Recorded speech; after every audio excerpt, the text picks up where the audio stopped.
And welcome back to the podcast. Welcome to the SuperCoach Experience podcast. Yes, a fresh face today, throwing it back a little bit old school. Mike, the coach of Trip Jacket Mafia yet again, not changing that name till I win one.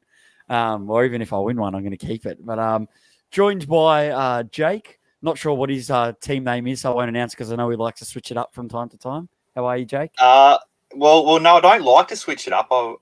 The previous years I've been forced to because every player that I named after they left the Sharks. But kiss my behinds again.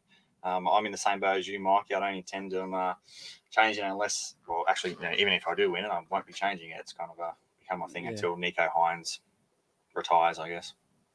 Yeah, how was your off season? Are you ready for the NRL Supercoach season? And obviously I know you did pretty well in the BBL, but tell us about that. Yeah, I guess fell off a bit in the BBL. We were doing bits and pieces. I did do it, I think, a Hookers podcast with Sav, so we did a bit of a mention. Since then, a bit fell off a bit. But yeah, I'm keen on the footy. We get trials, not this weekend, but the weekend after. We've got the Indigenous Maori game, a few trials. There's a few stuff coming out now about some scrimmage sessions between a few clubs. So it's all heating up, and yeah, I'm getting quite excited for the season ahead.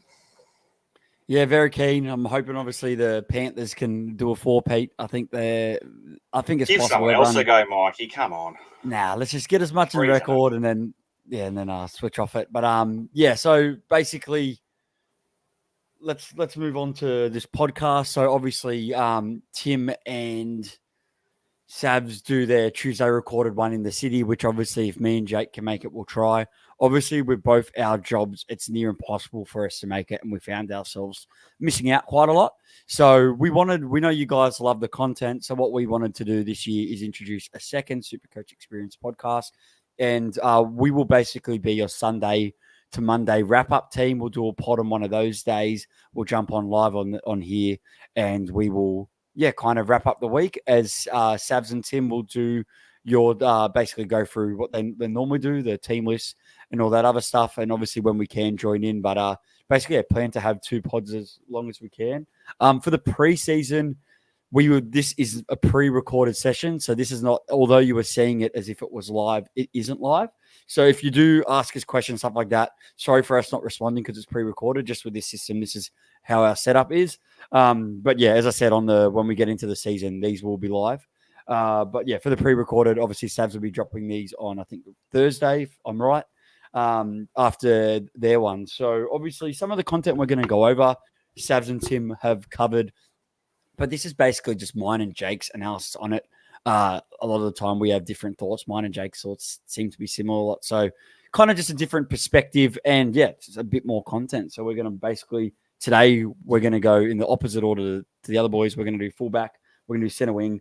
And we're not going to do as deep of a dive. We're going to do a dive on players that we select and mostly players we deem relevant and consider and constantly have the spots up for contention in our own sides.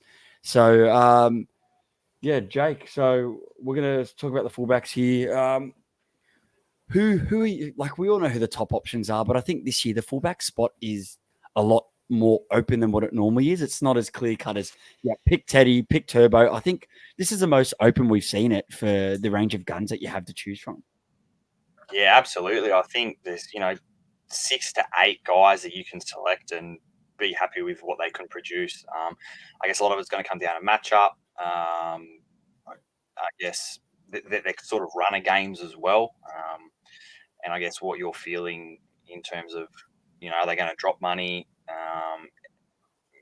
Make money? Are they undervalued for what they think they're going to produce early? And I guess the main one is buys are going to be pretty crucial. There's a lot of good sides that have early buys. So there's a lot to, I guess, consider. And the fact that we have so many more options than we're used to at fullback, I think it's quite interesting. And I guess you can see that with kind of the selection of ownerships in all the fullbacks. It's quite spread. There's a few guys who are definitely more owned than others, but there's a lot there that are kind of, your pod territories, you sort of under 10%, which is exciting for any pod hunters out there trying to get ahead. Yeah, 100%. I think you hit the nail on the head there. I think there is a route where you can go, choose someone different and you can take someone at 10, 15%. But I think that's going to make a big difference. And I think the fullback position will be very key.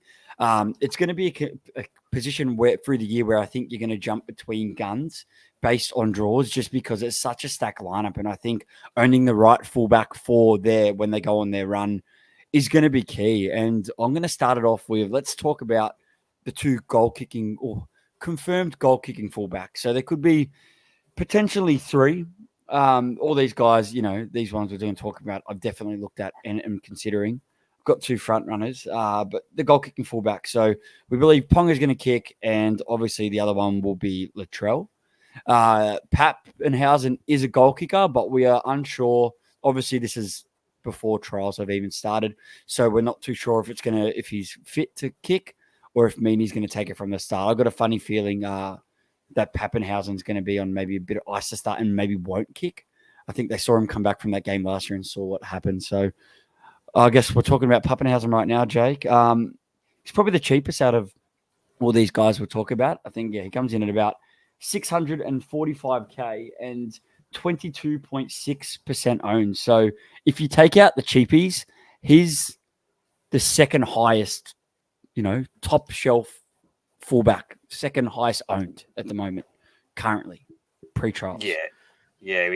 I guess your primo options, he's the second most owned. I think a lot of that comes down to how he gets through the trials, how the Storm kind of look like. I mean, if they have, say, a Furlongo on the bench, are they going to manage him? I saw, was it last week? I think Paps posted on Instagram about 4,000 messages that he's receiving are all to do with SuperCoach. How's your knee going? Am I picking you in SuperCoach? And I think that's every single SuperCoach's question right now of how he's going, because if he's 100%, which I doubt he is, he's coming back from like two serious leg injuries that if he is 100% goal kicking, he's heavily undervalued for what he can produce, which is, I guess, why everyone's kind of got him there in terms of all the primo options. He's 200K potentially undervalued. So I can see why he's so heavily owned. But again, there's a lot of doubt, and even Pappenhausen's copping the SuperCoach brunt of it. Do you currently have him in your side?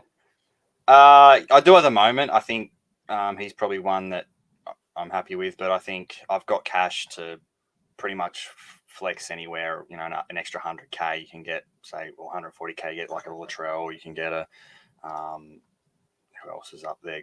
Reece Walsh, who I'm not that keen on, but there's plenty of options if you can maneuver your cash around, which I've been playing with, that I'm able to cover him if I'm not happy with what I see. What about you, Mikey? I currently don't have him, but you'd be silly not to. It's like when Tom come back from all these injuries and he started cut price. I think I'm going to want him at some point, but as I took the cautious approach with Tom the past couple of seasons, didn't get him, and then he ended up getting injured. I just kind of want to wait and see. Like, if he starts kicking goals in the trials and looks good, I think I'm going to be too tempted, because you can save about 160K and use that to pump up, like, say, for these cheap centre wings I get named, I'm going to need to shed some of these guns. And he'd be the perfect avenue to do it, because he's underpriced. With the average he's set up, he's priced at like half of what he normally pulls out. I think it's like a 45, more than a 45 average. But he's, the 22, he averaged 90. The year before that, he averaged 79. So he's priced at about a low 60s, roughly. Yeah, low, which is definitely a discount for him. But what I'm worried about is you start with him, he doesn't do too well, he gets injured, and you've chose him over, say, a Ponga or a Turbo, and then all of a sudden, if he has an early round injury, you've then got to pull out that 150K that you thought you saved to jump onto one of these guys. You're not going to want to go down, and that's the scary part, where, say, you started with Tom and Tom gets injured, it'll be easy to jump off to him. You could straight swap him to a Latrell, be easier to go to Gutho or some of these other options where, with Pappenhausen, you've got to think, what if? Like, I know this guy's got so much bad luck, and you think surely he's going to have some good luck, but we've been saying that about Tom for so many years. So getting these two fullbacks right, I think, is more important than ever. And I kind of like it, because it opens up teams, and it's going to be nice for head-to-head matchups as well. All right. So Pappy, next one. Did you want to reveal who your second fullback was, or you pick one that you're highly considering? The one I'm highly considering is Latrell. I guess he's potentially my second option instead of Paps. I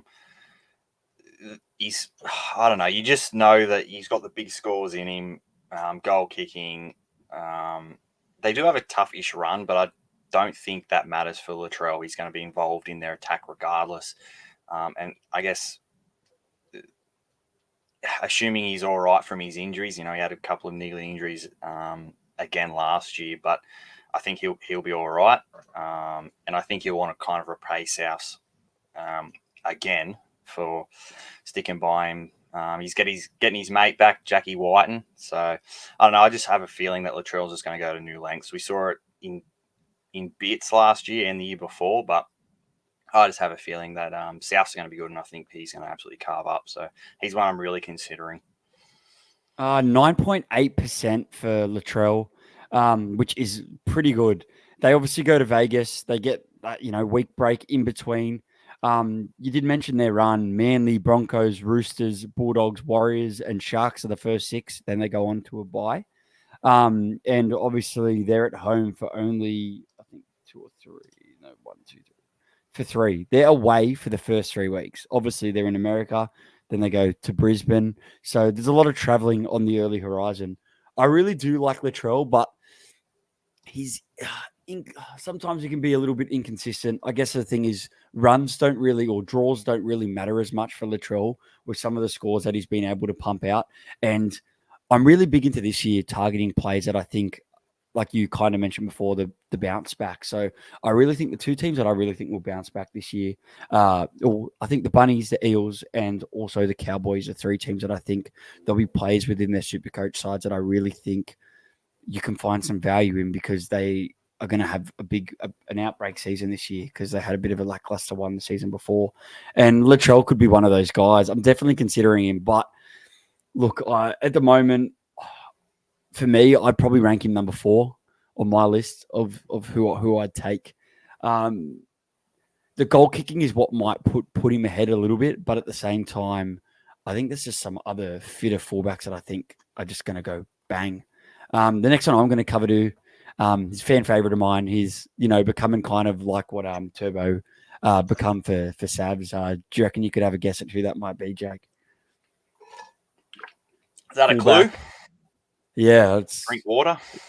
Yeah, you right on the hammer. He resurged my rank last year, 1,300. I brought him in, and he made 200 and something K and went 120, 110. He was doing it against Penrith as well, under strength Penrith, but he was doing it, and he's at 4.4% owned. I've listened to a lot of other podcasts go, I don't think he can do it again. I think it's too much money for him.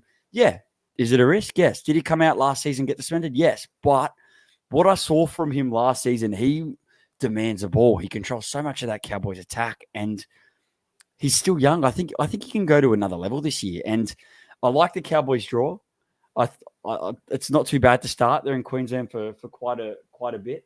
I'm just pulling up their draw. So they start with the Dolphins, Knights, Dragons, Broncos, Titans, and Para. The best bit I also like about them is they'll cover the first bye, and the Cowboys don't have a bye all the way to round 16. So I get a lot of time out of him. Yes, could he be up for the Blues? Maybe, but he wasn't picked in this 30-man squad by not Michael Maguire, Madge. Yep. By Madge. He wasn't in there. So looking at who they pick, I know that doesn't, anything can change, but you know what I mean? In the end of the day, even if he did play that bye round, I'm going to get 12 rounds out of him if he stays fully fit.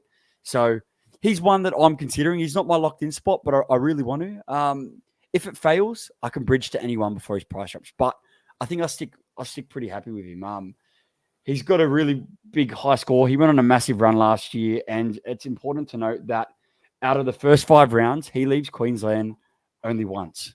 So I just really think there was that run last year. I picked him up for a nice run. He stayed in Queensland for a bit of it, and he just went boom. Doesn't kick the goals. I know it's important to note in that run, he was kicking some goals when Val was out. So obviously, I'm assuming Val will probably take the goal kicking back. But it's nice to know that he's a backup goal kicker. So if something was to happen to Val, or Val starts kicking pretty shit, they're going to flick to Drinky because he was kicking him pretty sweetly. So And I guess the big thing with Drinky is we kind of expect the Cowboys to do a lot better than they did last year. They finished off all right, but they were ordinary at the start and sort of the middle of the season. And I guess it's when Drinkwater clicked into gear that the Cowboys started going well. I expect them to do a lot better. I expect them to, contest the top 8. And you got to think he had 6 tons last year. Ponga also had 6 tons last year. So I mean, the Drinkwater probably played a couple more games, but you're still getting the same like high end scores from both of these guys. So, and what is there? It's like 30% difference in ownership from them. yeah, he doesn't come in cheap. He comes in at 850K. Look, if I was choosing between him and Ponga, I'm going to pick Ponga with the goal kicking and the extra 40K. I'd take him every day of the week. But at this stage, I'm doing everything in my possible power, if the sheep is all right, to run the 2 most expensive fullbacks. And I think it's a very low owned combo. If you have a look at all the teams posted and all that kind of stuff, it's not a high owned combo. And I think last year that was my fullback. Or Ponga was available in 5. Was he 5'8" last year? Or was he just fullback? He's available both. Yeah, he was available both. Yeah, so I did end up with those 2. So, yeah, I really, really want to own Drinky. It's just more so if I can't afford it. I think, him to Pats frees up 200 and something K. So, yeah, he's high on my radar. And it's just some of these players, like, although some people might talk him down, if you've got a gut feeling about him, just take the chance. I love taking a chance on some of these guys that have such a big upside. And then factor in the fact that their draw's nice. I think they're going to come back. I really think they can push for the 8 again. 8 this year, not again, but this year. I like the coach. So, yeah, he's ticking all the boxes for me right now. Ponga. Switch to Ponga. 892K. He's a premium fullback, and he is the top-owned premium fullback at 33.8%. Obviously, the only 2 guys ahead of him are KO Weeks and Iro. And if you have any of these guys, if they start and you have any of these guys in your fullback spot, I think it's very silly. I'd have Weeks in your 5'8" if you want him, and you have Iro in your centre wing if you want him. It's plain simple.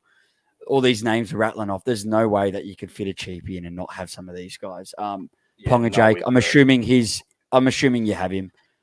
Yeah, I think the way he finished off last year was insane. It was like Jared Hayne 2009 sort of form. And I expect him to do the same thing.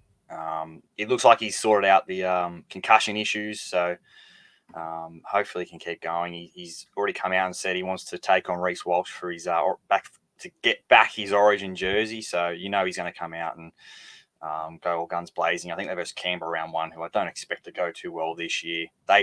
Newcastle do have a pretty good draw. I think the bye's quite late as well, so. They're in the same boat, yeah. Canberra, Cowboys, Storm, Warriors, Dragons, Roosters, Bulldogs is their first 7.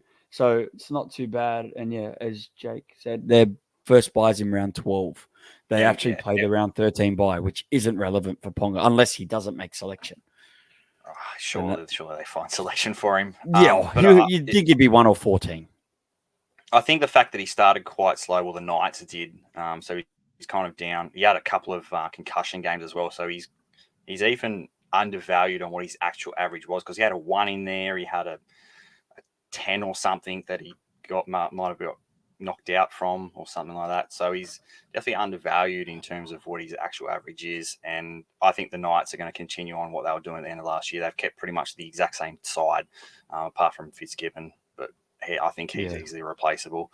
I think they're getting Frizz back onto the left for Ponga, which I think only improves his I guess, attacking output. He's got a good hole runner in Frizz there, a bit of experience as well. So, yeah, I think Ponga, I can understand why he's the most owned fullback, excluding the cheapy guys, because it'd be scared not owning him, especially in the first round against the Raiders, who he historically carves up.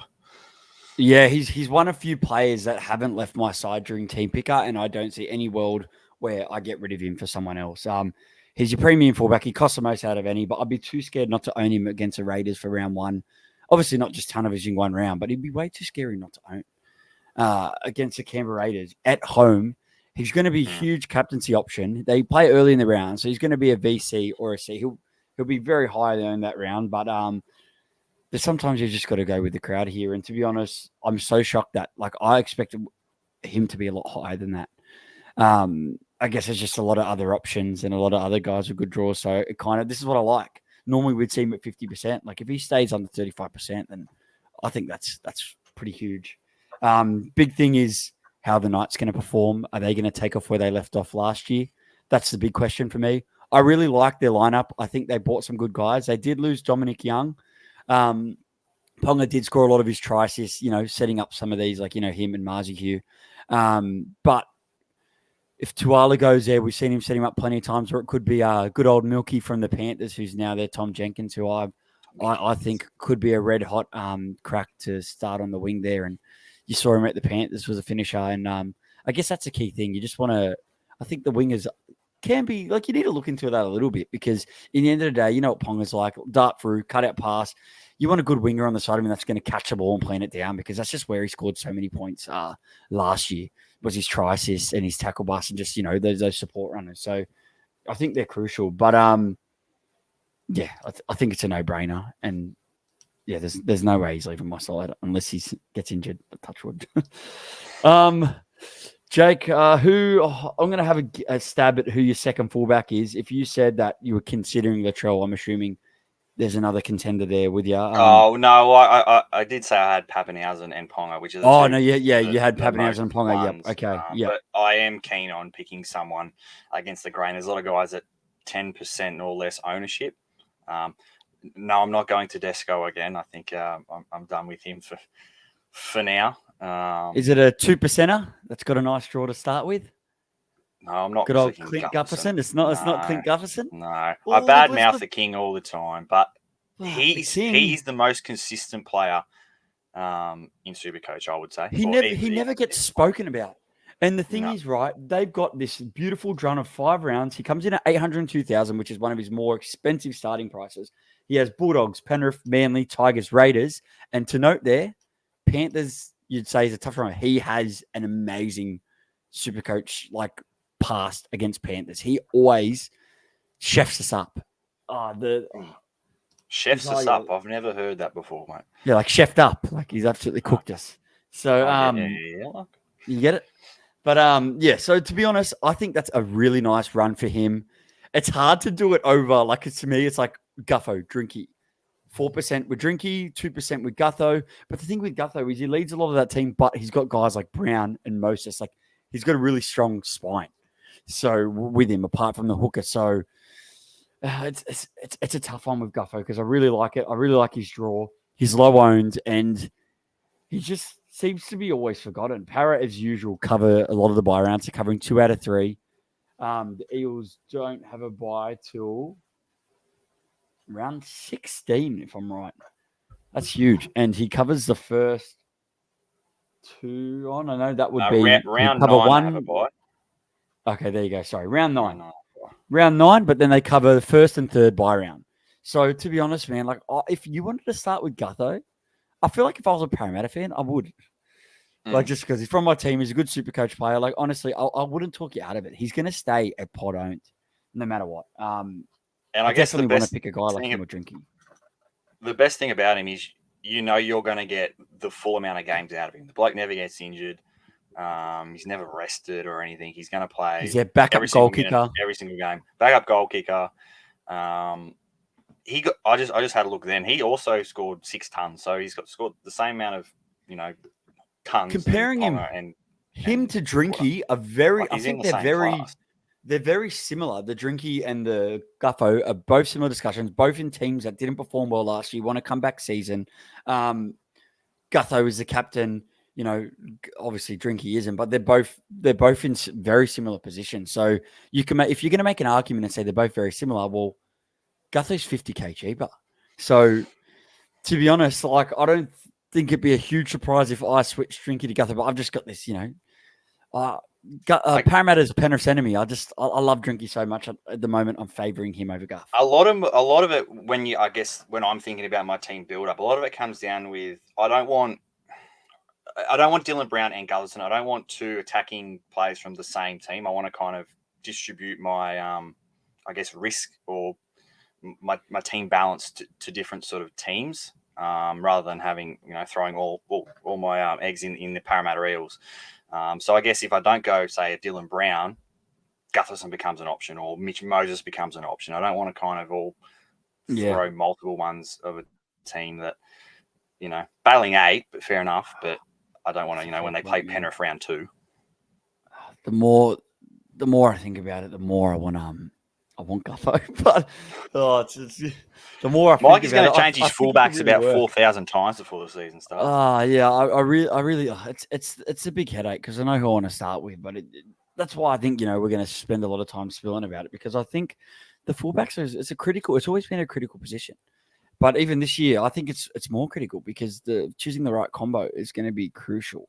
So we've talked about Latrell, Pappy, Ponga, Drinky, Gutho now. There's probably 3 more big ones. Walsh, I don't really want to go into too much. Let's just kind of go. I'll quickly shoot you. Let's say Walsh and Edwards. There are 2 ones, like Edwards 705k, Walsh 813k. Walsh is at 11.3%, which I think is pretty high.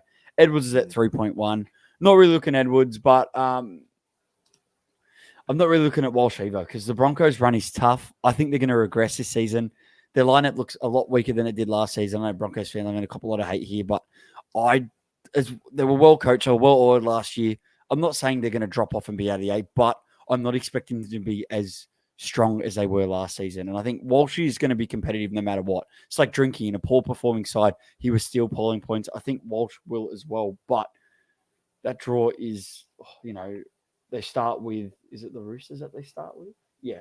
They start with the Roosters away. They go Bunnies, Penrith, Cowboys, Melbourne. They're at Suncorp twice.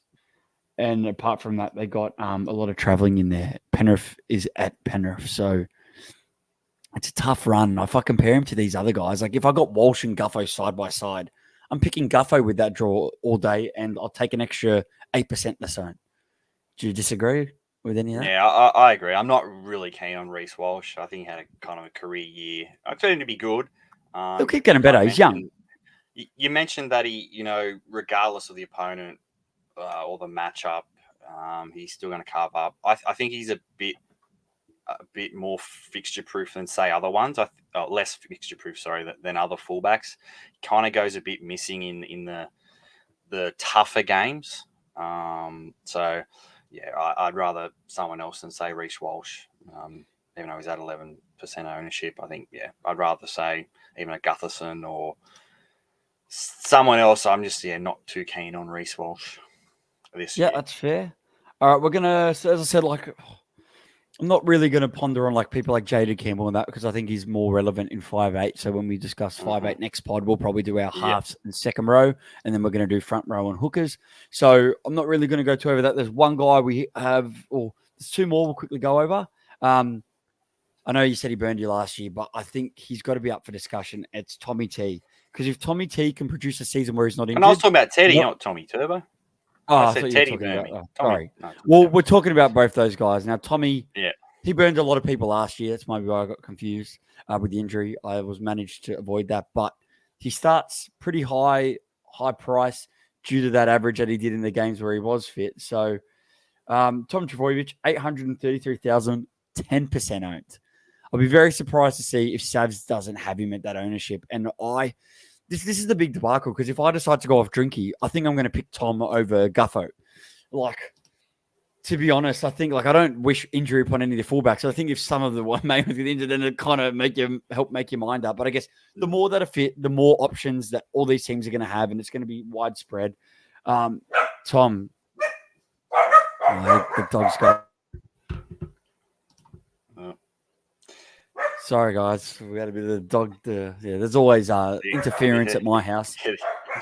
The old Mike Savs is back. Bit of wildlife interference. Oh, yeah, bro. I'm watching the dogs. Only on the Mike and Jake show now. Yeah, the Mike and Jake show is still SuperCoach experience. But yeah, Mike and Jake show. Oh, yeah, Tommy T, 830,000, 10%. Doesn't get much better than that for Tom, right? At ownership. Does that scares you with 10%? To be honest, if it was high, you'd be a bit more scared. But, man, 10% owned. Tom, what do you think? Yeah, I mean, the lower the ownership, the more tempting he kind of is to go because you know Oh. what he can do. Oh. I mean, he averaged 143 seasons ago. If he's fit, he's going to carve up. Manly's going to carve up. There's going to be plenty of points, regardless. He's the one player that can blow out Ponga and Drinkwater. He can outscore all of them. 15, 20 points average. He's the best SuperCoach fullback if fit, and I don't think that's up for discussion. Yeah, so, I mean, you just want him to get through a preseason, no niggles, no anything. Manly don't have a bye until right at the end. I know he's going to be in the Origin team regardless. Their first bye is round 13, so the bye round. But yeah, so you're not losing him, from 1 to 12. He's going to be there every single week, which is actually huge when you think about it. Yeah, which actually a lot of, apart from Pappenhausen and the Storm, a lot of the big fullbacks like Drinkwater, like Drinkwater. Who is it? Roosters have a late bye for Teddy. Broncos have a late bye. Knights have a late bye. Manly have a late bye. So all of them have late buys. So they're all that's why they're so good. I guess in options you don't have to worry about only playing one fullback or then trading one on. But I guess back to Turbo. Yeah, just on what he can do. Last year he played 11 games, five tons in those 11 games. So he's going to get a big score every second game.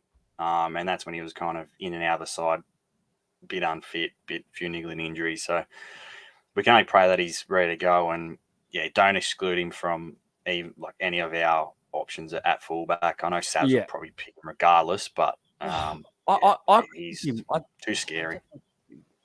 It's the thing is, Mikey. Sorry, you can only pick two. So you're I know, but this is the big conundrum, and why? Yeah, exactly. They run. He's obviously going to Vegas. Bunnies, Roosters, Para, Dragons. Penrith is the first 5. That kind of is what makes me want to pick some of the other ones. The draw isn't what you'd call easy. I know the draw at the start is sometimes a bit irrelevant. I do get that, but at the same time, when I compare it to some others and rate their rosters, then I'm like. But then it gets to round 6 and they play the Warriors, the Titans, the Eels, the Raiders, and the Dolphins. I really like that 5 rounds compared to the first 5. So he could be someone that you look to branch to if he's not absolutely popping 110, 120, which is possible. Like he can do that. I think I'd want to take the safer. My thought process at this point is let him watch him a little bit. Watch him with my eyes closed, just pray he doesn't go super duper crazy, and then just kind of watch it. But I guess the negative to that, if he does go big, you miss out on those scores at the lower own percentage because everyone's going to do a similar thing. So unless you do what Savs loves to do and do the fullback roulette and you just do what I just said just before and you jump based on the draw. So there was like a little preseason trial match or there was like a little match, something like just a scrimmage session. It was Dragons and Manly. Turbo he scored twice in 20 minutes. I know it's the Dragons, but I'm just saying this is what this guy can do, and he's going to control so much of their attack. And Manly could be one of these other up-and-comer sides. Their spine looks a lot better this year. I'm telling you, everyone knows it. Tom, fully fit, full season, top 8 for Manly. So I reckon if Tom's plays every game, they're top 4. I reckon. Yeah, that big of influence. I think Luke Brooks is a good signing. Argue with that. Yeah. So they got Cherry to partner with. Yeah, that Lachlan Croker just seems to keep surprising you. Does his job, kind of like when Peter Wallace switched to the dummy half. Just gets through his work. So, look, I'll tell you what. After this discussion, I'm really keen on Tom Trbojevic now. I've got a big headache. Like, this is the point. We come in here with our discussions, and then from talking, like, I'm sure at home, you guys listening, we're changing your minds, but we're also changing our own minds. So I'm now considering Gutho and Tom, and the main thing with Tom is he's not coming into my season. I want to see a bit of I want to see him play the trials. I want to see a bit of his form. If he's looking good, if he's looking fit, I think it'll be near impossible not to start with him for me personally. But then I'll have to give up my crush in Drinkwater. And if he goes absolutely crazy and thing gets injured, I'm going to be spewing. But that's the fun of SuperCoach. All right, let's wrap up our fullbacks. I think we're doing pretty well. It's about half an hour, 35 minutes on fullbacks. Teddy. Now, people say the GOAT, Teddy, great in SuperCoach. A lot of us didn't have him for a lot of last season. I don't think I owned him much at all, if anything. I think I owned him 3 times last year. Yeah, I stayed away from him. And approved a treat. He comes in at one of his lowest starting prices, 707,000, and also one of his lowest ownerships, 2.9. Roosters, they underperformed a bit last season to what we expected. They got a good lineup this season. They've recruited really well. I'm expecting them to do better than what they did.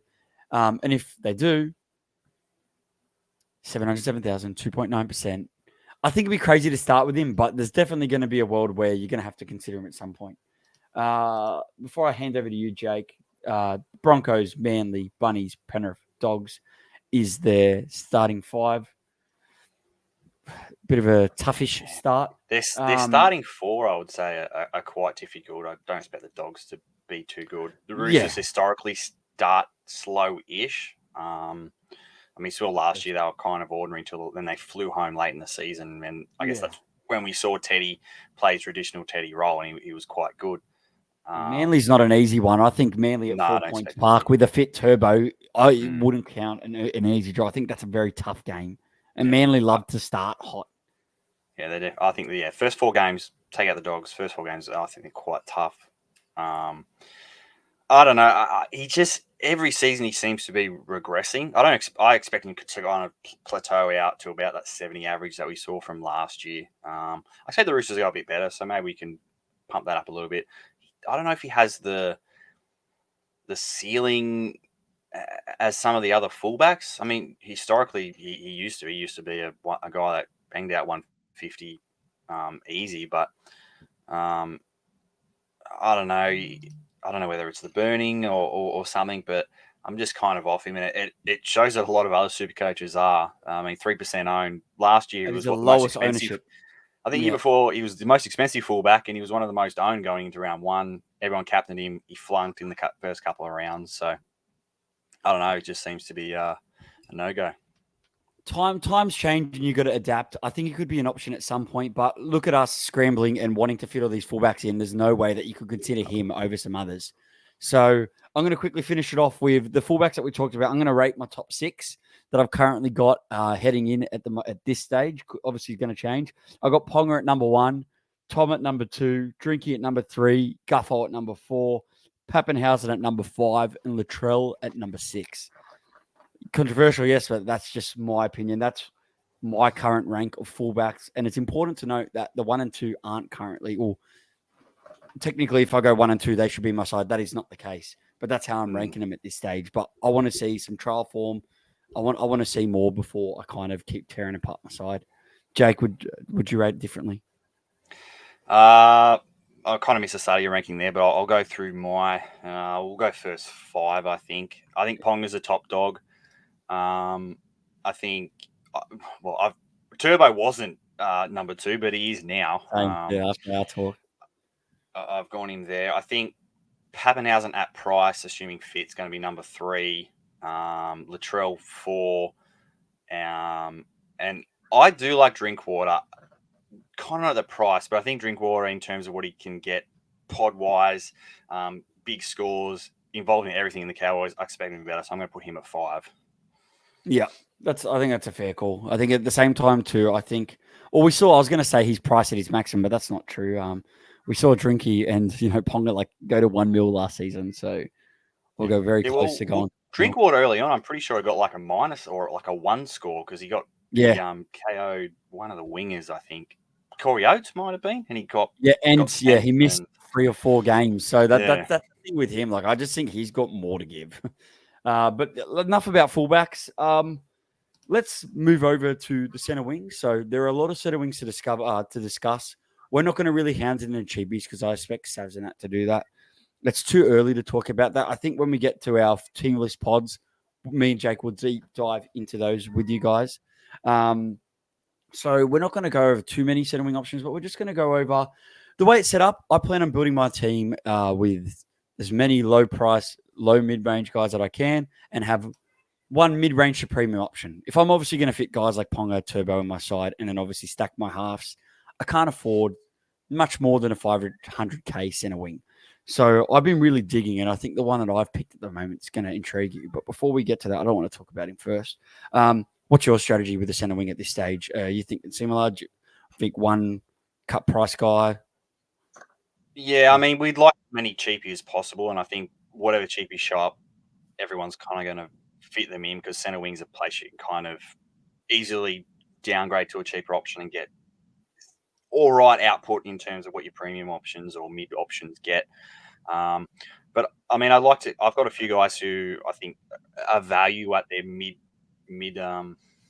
price. So I've got three guys that are over 400k. Oh wow, In my so very different current, strategy. yeah. So All right. Well, before we got a start few guys. rattling off who they are and deep dive into them, I just want to quickly do a percentage chat. So I'm Yep. not really so the highest owned, I think is way over owned, is Taylor May, 34.8%, which I might think he might be in one of yours, but if he's not, I will want to talk about Taylor May. Not going to include Bronson Sherry and stuff like that in this. Apart from that I deem cheapies, like I'm looking at anything over 380 here. RTS is the next at 15.9%. So realistically, by looking at it, everyone's stacking with cheapies by the percentages at this point in time, and you're going to pick up a lot of these premium guys. If you take someone like the Hammer and stuff like that, or Garrick, they're all coming in at around 12% and 9%. So if you want to spend the money in a center, when you could pick up like Brian To'o at a very low percent owned, like Joey Manu at 3.8%. So like there is a world where starting with a premium one can reward you. But I think, as usual, I just like to build to bring these guys in where I want to start with the other ones that have a more consistent rating of goal 110 plus. Back to you, Jake. Taylor May, is he one of your three? Yes, he is one of them, but I think I've got options that are slightly less in cash. But what are your thoughts on how the Panthers? Is he going to get a center spot, or is he going to be eased back in? What's you're a Panthers dude? Yeah, I'm very like I'm at this stage. It looks like I think he'll get that spot. Let's not forget he was one of playing that the second grand final, come back World Club Challenge, starting winger, got injured, out for the rest of the season, which kind of unearthed Sunia Taruva, who I always had high raps on, and I think based on how he played last year, he won't be going anywhere. So I think it's perfect. Like obviously all them losing Crichton, oh damn, we really want to fit Taylor back in. He's put on a lot of size. And wants to go play. Also, I'm assuming he'll play in the centers, and I'm not sure who like the partnership. I think they probably keep because towards the end they've switched Crichton next to Taruva. I wonder if they'll go back to Tago and Taruva on the left, and then on the right you'll have Taylor May and To'o, which I think they could really work. That's going to be such a tackle busting offside. That like they're both massive tackle busters. With both of them tackle busting, think about it here. Both going through the line, tackle busting, offload to To'o, he scores a try, vice versa. So I do like him, but as a Panthers fan, like I've only got the one Panther in my side at the moment. That's Cleary. Shock surprise. Taylor May, I keep floating in and out of my side. I just don't know. I think 458k. I don't think he's a slam dunk. His ownership scares me off a little bit too. There's other guys that are lower owned that I think I can take a stab at, and I just want to wait and see how he comes back. Panthers draw is tough, and they have a bye pretty early. The Panthers have a bye in round 5, and they start with Melbourne, Parramatta, Broncos, Roosters, Manly. That's a very tough 5 for Penrith. Although they were being a potential 4-peak, does it matter who you're versing, Mikey? Not potentially, but let's look back at the start last year where we did drop some games. We did start slow on our point, and we weren't scoring as many points early. And all I'm saying is in these games here, I think we can win some of these games, but they're going to be low-scoring games. And if I think they're going to be low-scoring games, that means the potential attack is going to be down. So guys like Taylor May, like obviously I'm happy to take a risk with Cleary. Like it's a totally different ball game when you're comparing these kind of players. Taylor May, these backline players, like, yeah, he has a nice base, but I prefer him on the wing. Consider work. He's untested at center. I don't know how he's going to perform at center. So at that price, I kind of want to wait. Like, is he underpriced a bit? Potentially, but we haven't seen him work in center. If he was playing on the wing at 458k inside a nice center, then yeah. But he does go away from Tago, the ball hog. So, and he's in center like. Yeah, and I guess we saw what both centers did last year. They both averaged heap going into the same system, same side. I think everyone's kind of thinking, we can put Stephen Crichton on as maybe Tungo's score onto Taylor May, and we're going to get something similar, maybe a bit less because he hasn't played there, but something similar to that, which is, I guess, more than what he's valued at. So I can see why everyone's going there. We saw what he did the year before, but yeah, like you said, wing, different position of center. You're kind of going to get less runs, more tackles. Don't know how he defends because you don't do much defense on the wing. So It is an interesting one to see. I mean, I saw. What about poor Tyrone Peachy, mate? Why doesn't he get a run? He was killing it last year at centre. He was brilliant. 48. And what a pick in SuperCoach he was as a cheapie, 280k, and just he was an awesome pick. Yeah, Peachy, yeah, he'll stay what he was last year. Backup utility. They've obviously brought in Paul Alamotti, who I think will be knocking on the door at some point and could be an option if he just explodes. Like I know he's pretty lackluster at the Bulldogs, but put a guy in a different system, like example, a lot of the time that Melbourne Storm do, and they go absolutely amazing. So there is definitely options and competition for spots there at Penrith. So I wouldn't say he's 100% locked in, but I think obviously he's a front runner. So yeah, it's a good point to note. Like Peachy, yeah, I think he did a really good job there last year, but I would be leaning towards the young guy in Taylor May. I'll switch you to one. I'll go you one now. 480k. You're not going to pick this from me. Not guaranteed to start, but I think he's going to start. Shitload of potential. And he's at the South Sydney Rabbitohs. Tyrell Munro, 483k, 7% owned. So, to be honest, I thought he'd be a bit lower than that. So, some people think the same as me. This guy's a freak. He's a try-scoring machine. He scores so many tries. I watched him in that grand final for whoever the feeder club is in the New South Wales Cup game they won. I think he scored a hat-trick, 3 or 4 tries. He's just an absolute finisher. They have Alex Johnson on the other side, but they've got now very, very similar, like kind of like a bit of a clone. Like this guy's very quick, athletic, obviously just a lot younger than Alex Johnson. So like I'm hoping it's just where Wyden comes into it is what, like if Wyden comes into it, do they shift tasks to the wing? I'm not too sure. I'm assuming that they're going to, I think Munro's won his spot, but I've seen him in a lot of the predicted sides, but I'm not 100% sure. But if he doesn't and I can afford it, I really like him. The Bunnies draw is a bit tough, like we mentioned it. They do have a bye like round 7, but they got Manly, Broncos, Roosters, Bulldogs, Warriors, Sharks. But I still think he could score a bit of tries here. It's just kind of like a pick. If it doesn't work out, I go down to Taylor May. I think it could just be a nice point of difference pick, and I'm getting him just to score a lot of tries. If he stays in that Bunny side all year, I think he can match almost the amount of tries scored by Alex Johnson. Huge score by a massive sample size, but I really liked what I saw from this kid last year. And it sucks he's not a bit cheap. Or if he was a bit cheaper, he'd be way more owned than that. But obviously with the games, how many games did he play last year? Not too played sure. 7. 7. No. So he played 3, sorry. 3. So that just shows you there with how he's priced. Yeah, he did really well in those games that he played, so that's why he starts so expensive. But I think I can afford a 480k guy. Him on the wing, I think the Bunnies are going to resurge a little bit. Him to Taylor May, I'm also leaning towards him for the extra 30k. Outside of the box pick, Jake, what do you think? Yeah, I don't mind. The only thing scaring me off him is, I guess, if he kind of does get the spot with Whiten coming back. He didn't finish the season. I don't know if it was an injury or something, but he didn't finish the season on the wing for him last year. Didn't finish, no. I just went back into the abyss. But I don't know. I'm worried that Whiten comes in. They maybe push Campbell Graham to the wing, or maybe Tass. There's rumours that, or I've seen or heard, I don't know where, but that Tass might end up in the back row. He's kind of a big body. I think he was playing a little bit of back row end of last year. It was during the game he'd kind of switch a bit to the back row. So I don't know. Whiten comes back after a few rounds. So I don't know. I'm a bit sheepish to kind of start with him. I don't really want to be bringing him in and then kind of having to get rid of him when Whiten comes back in the team list, where I'll probably have other issues to deal with anyway. So I think just to minimise that one, there's a few other guys sort of around that price, like you mentioned, Taylor May, or there's a few others that I maybe lean towards going instead. Like there's a lot of guys at that sort of price. Yeah. So obviously it's all going to be team dependent, but you know what I mean? It's easier to just plug a guy like him in and then jump to one of the other ones.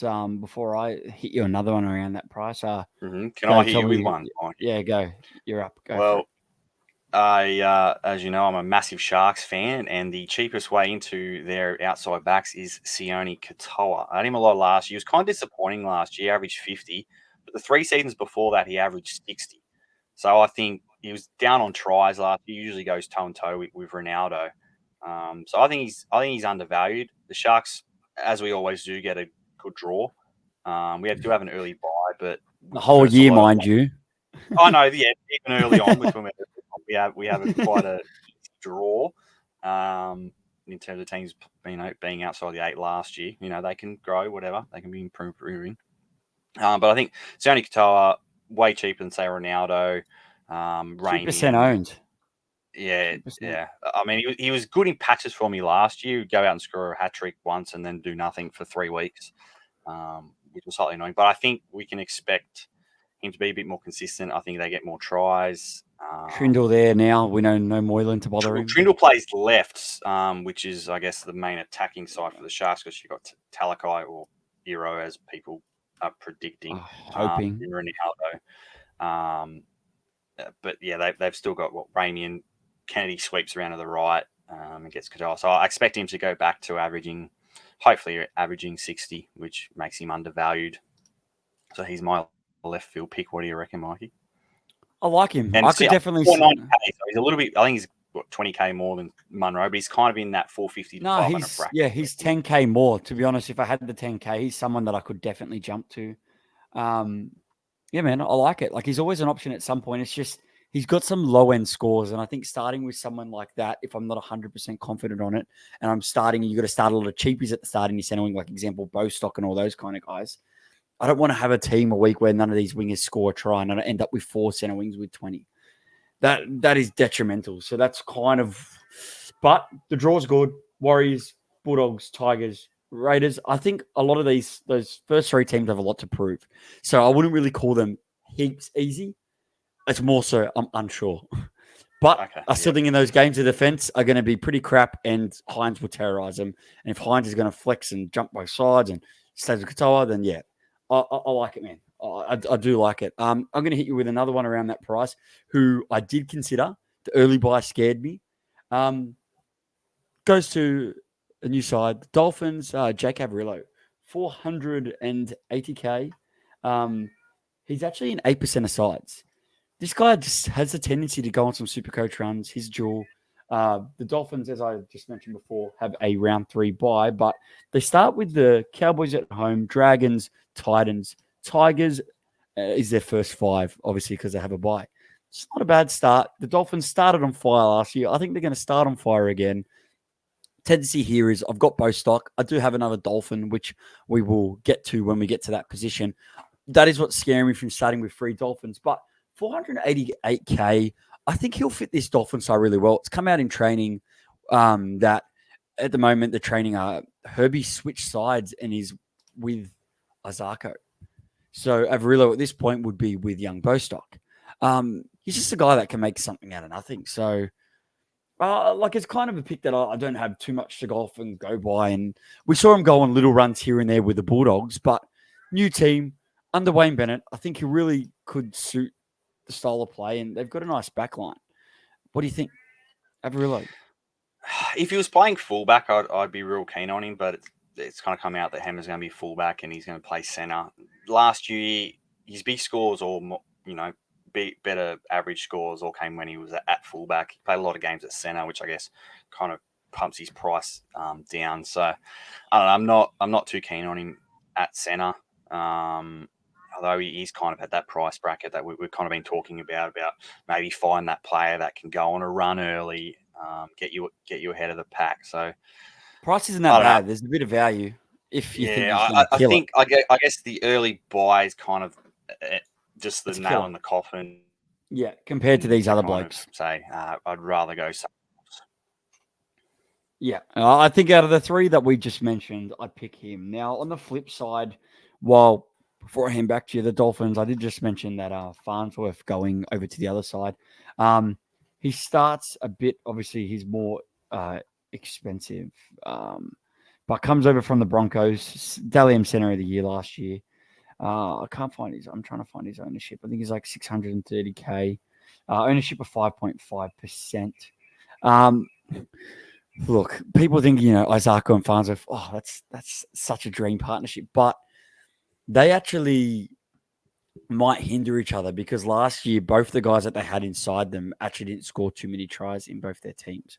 So it's important to note that. So although it might go, oh my God, that combo is going to work so well, it might not. A bit of a ball hog. I think one of them is going to derail the other one. And I do like him. He'll score tries. I think he's going to be an option at some point. And The Dolphins' back line is starting to look very nice. It's not bad. I guess I just need the halves to go with it. Yeah, I think. I mean, he gets through a lot of work. He has a lot of runs, so his base is going to be quite good. Again, early buy, but buy aside, I think the fact he's going from premiership winning or grand finalist team to Dolphins who we expect maybe improve, but don't expect to be up there. They're going to be less of an attacking team. I don't think he's got any value in him. I expect him to kind of drop in value. Don't think he has the big score in him. I don't think he's going to be scoring hat tricks like he did a bit last year for the Broncos. So just the fact going from, I don't see his role improving. I don't see he's going from a worse team. So there's kind of a couple of crosses against him where I don't value. It's a fair point. I guess if you wanted a Dolphin, you'd probably go 30K less and you go Hammer at 600K. I'm not going to go too over Hammer because Sabs and Tim, I'm 90% sure they were talking about him when I heard a bit of a sneak peek. So we won't deep dive into him, but he'd probably be a pick there, fullback in there. Absolutely killed it last year, 12%. But flick back to another mid-ranger. Or who's the other one that you're looking at? Well, the one I was keen on Zach Lomax, but apparently he's not going to play fullback. If he was playing fullback, I was going to be keen on him, goal kicking fullback, but apparently not. They're going to keep Tyrell Sloan. I've heard that he might even push to the wing. Yeah, wing, and then kind of rotate with Sloan throughout the game, which I just would rather not deal with it when I consider the Dragons are probably going to be down the bottom. Yeah.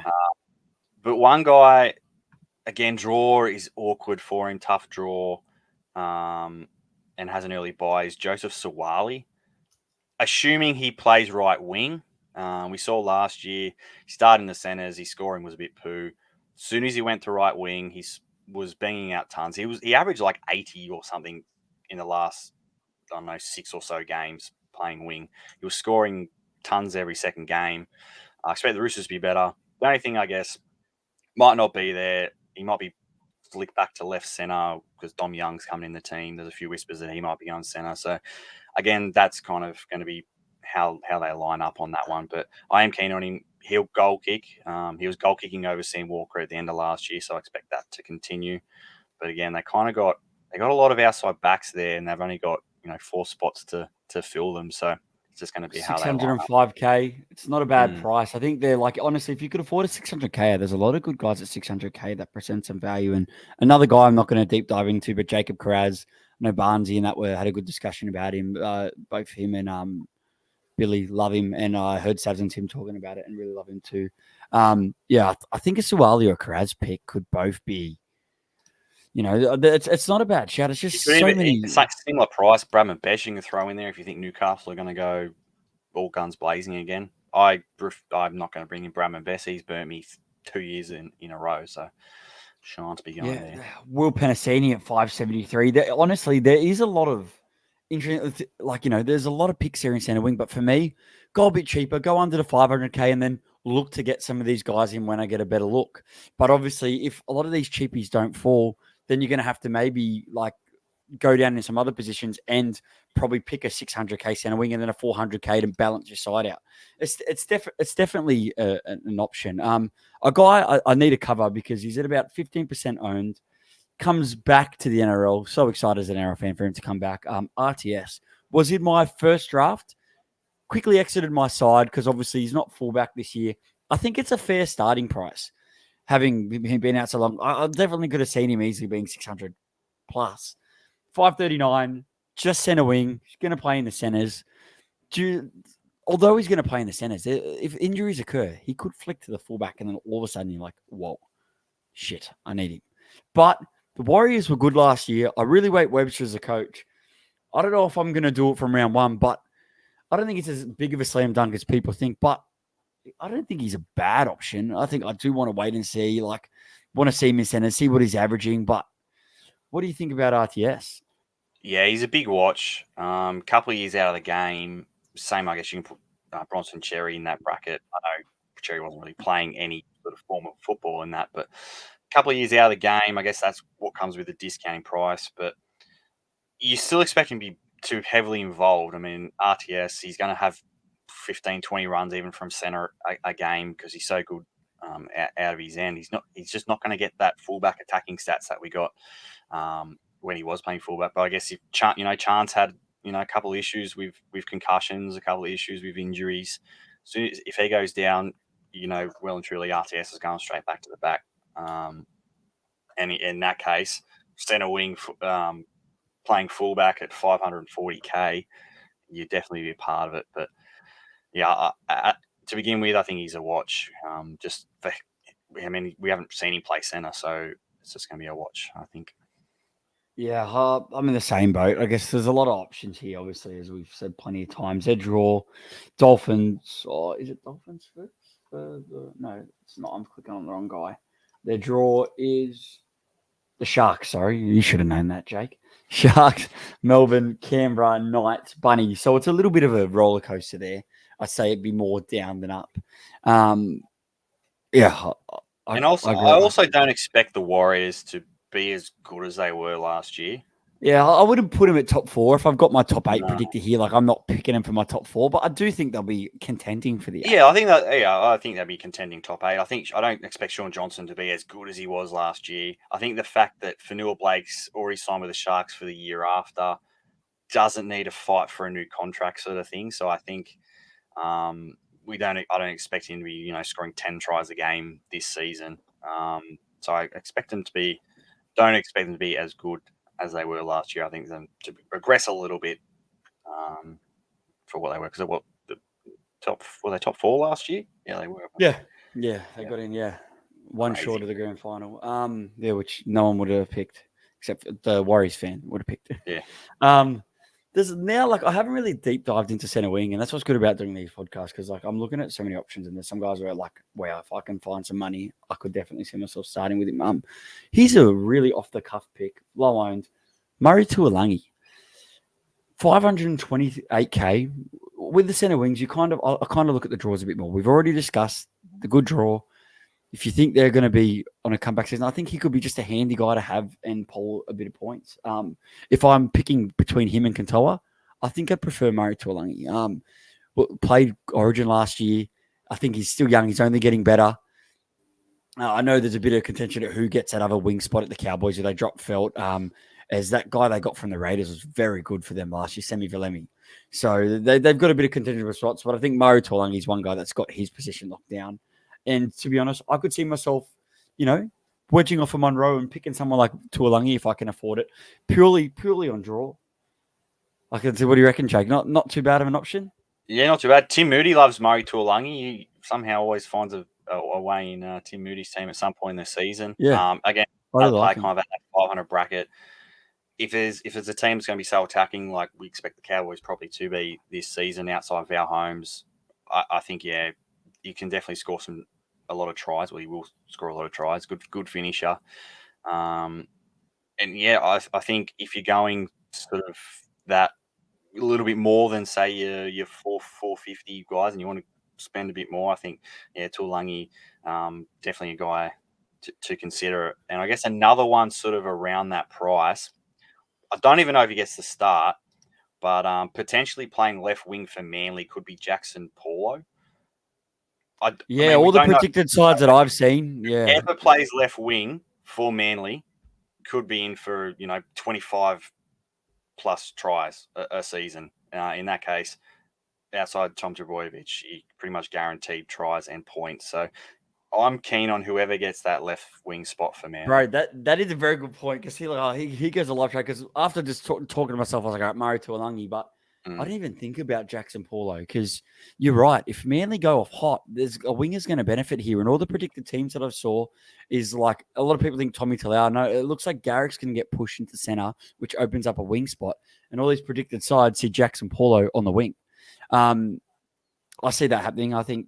And if that happens, and 476k, you don't have Tom, maybe you want to get a piece of the pie and get some of these Manly plays inside it.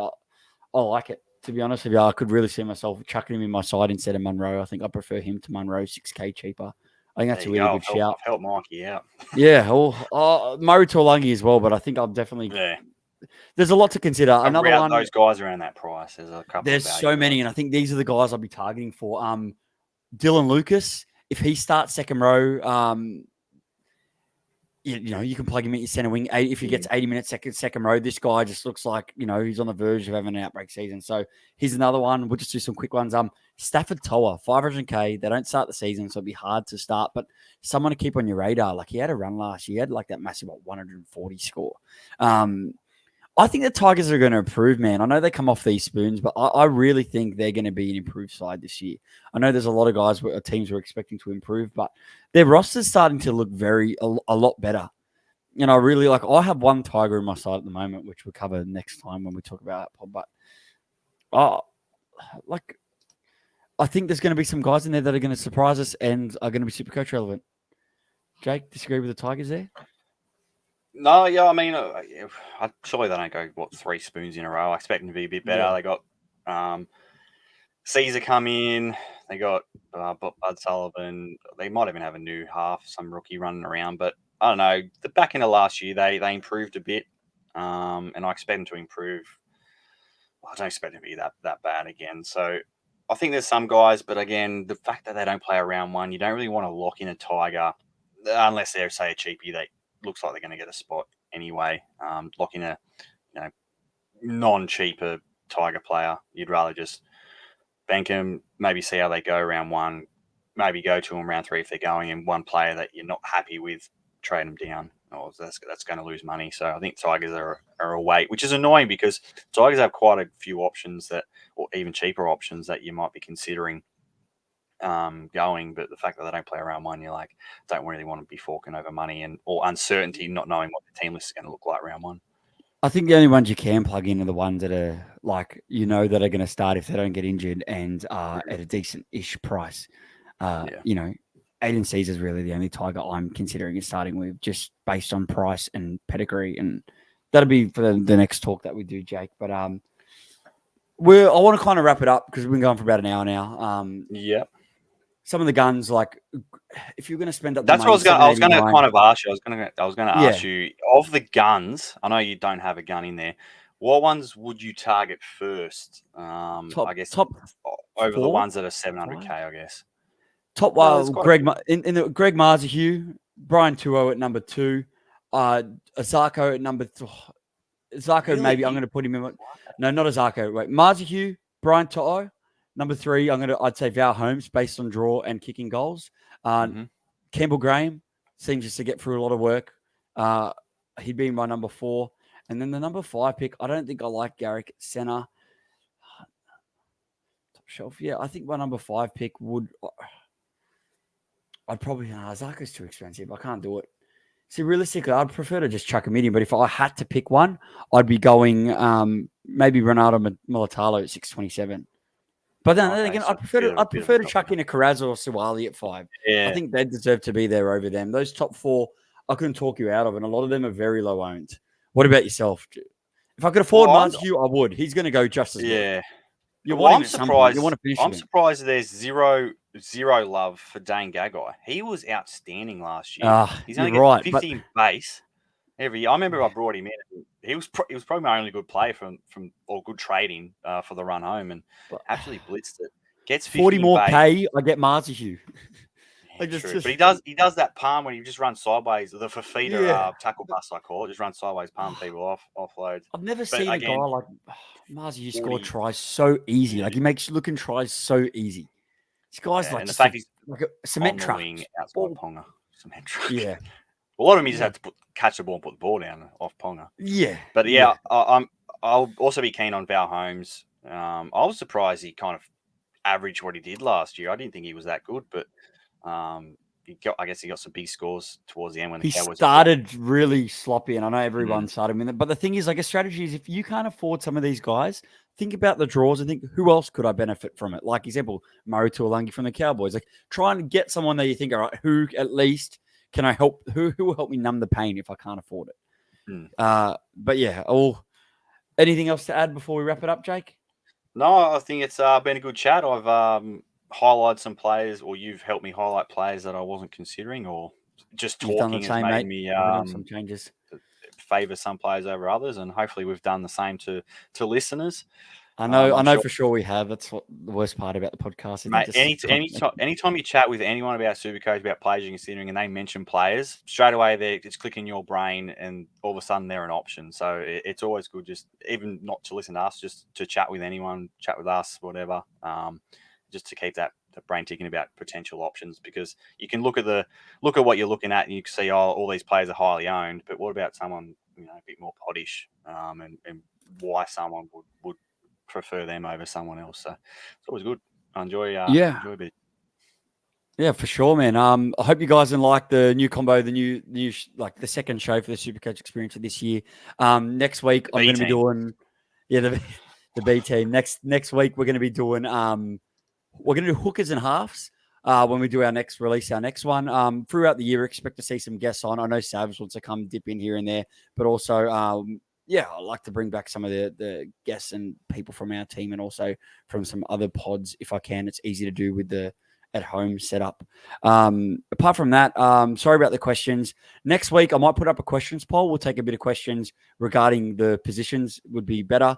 And then obviously when we get onto the live shows and our wrap-ups, segment, then it's going to be a lot easier to comment live. So apologies to yet again, we're not going to be able to comment live to these. So thanks for coming on, Jake. Fun as always, mate. And I'll catch you on the next one. Yeah, mate. See you later. Thanks, Mikey. Thanks for listening, guys. Have a good one.